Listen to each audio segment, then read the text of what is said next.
জুমার মসজিদে নামাজ আদায় করতে আসলে এক ওয়াক্ত নামাজের বিনিময়ে আল্লাহ রাব্বুল আলামিন 500 ওয়াক্তের সওয়াব তার আমলনামা লিখে দেয়। বলেন সুবহানাল্লাহ।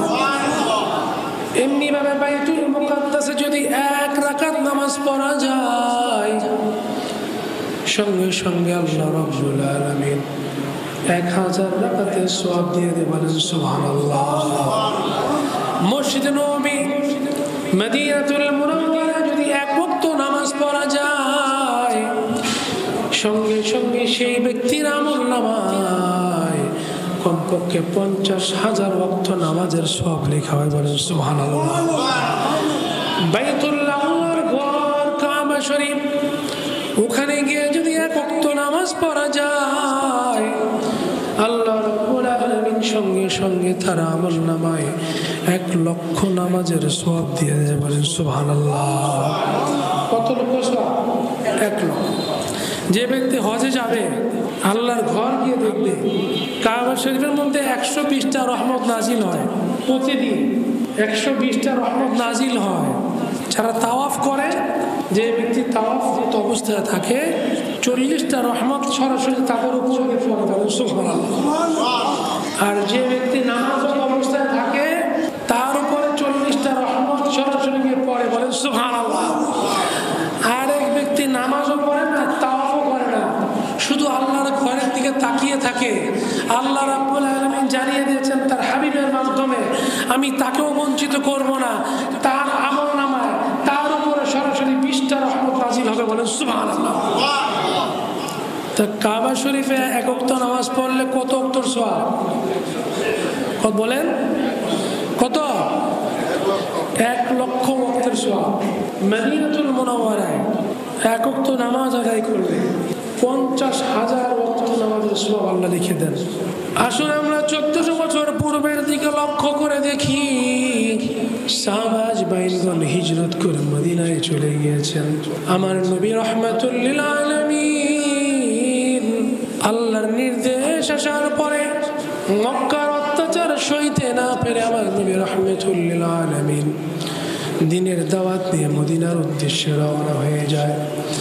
রাহমাতুল লিল আলামিন হিজরত করে মদিনায় যায়।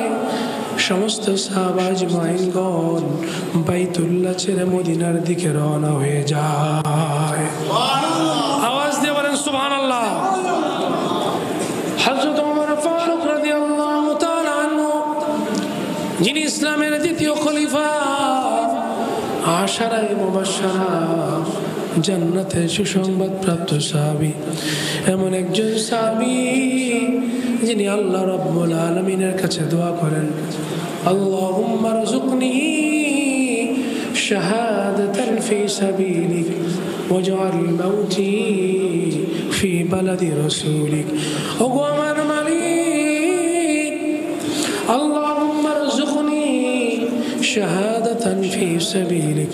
ও আল্লাহ, তুমি আমাকে সাধারণ মৃত্যু দিও না, আমাকে যখন তুমি মৃত্যু দিবে, আমাকে তুমি শহীদের মৃত্যু দান করে দিও। বলেন সুবহানাল্লাহ। আমাকে সাধারণ মৃত্যু দিও না, শহীদের মৃত্যু দিও। আল্লাহুম্মা রযুকনি শাহাদাতান ফি সাবিলিক ওয়াজআল মাউতি ফি বালাদি রাসূলিক। ওগো আমার মালিক, আমাকে তুমি শহীদ মৃত্যু নসিব করে দিও, কিন্তু এটা কোনো জিহাদের ময়দানে, মদিনার বাইরে যেন না হয়।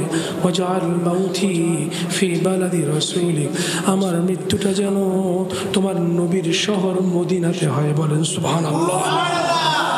আমাকে শহীদ মৃত্যু দিবা। শহীদ মৃত্যুর জন্য জিহাদে যেতে হয়, মদিনার বাইরে যেতে হয়। আমার ওমর ফারুক রাদিয়াল্লাহু আনহু আল্লাহকে বলে, আল্লাহ, আমার মৃত্যুটা যেন মদিনার বাইরে না হয়, অর্থাৎ তোমার হাবিবকে ছেড়ে আমি কোথাও থাকতে চাই না। বলেন সুবহানাল্লাহ। হিজরতের পরে সাহাবা আজমাইনগণ জানতেন মক্কাতুল মুকাররমায় এক ওয়াক্ত নামাজ পড়লে 1,00,000 ওয়াক্তের সওয়াব পাওয়া যায়। তারপরও কোন সাহাবায়ে কেরাম নবীকে ছেড়ে, মদিনা ছেড়ে মক্কায় আসে নাই। বলেন সুবহানাল্লাহ।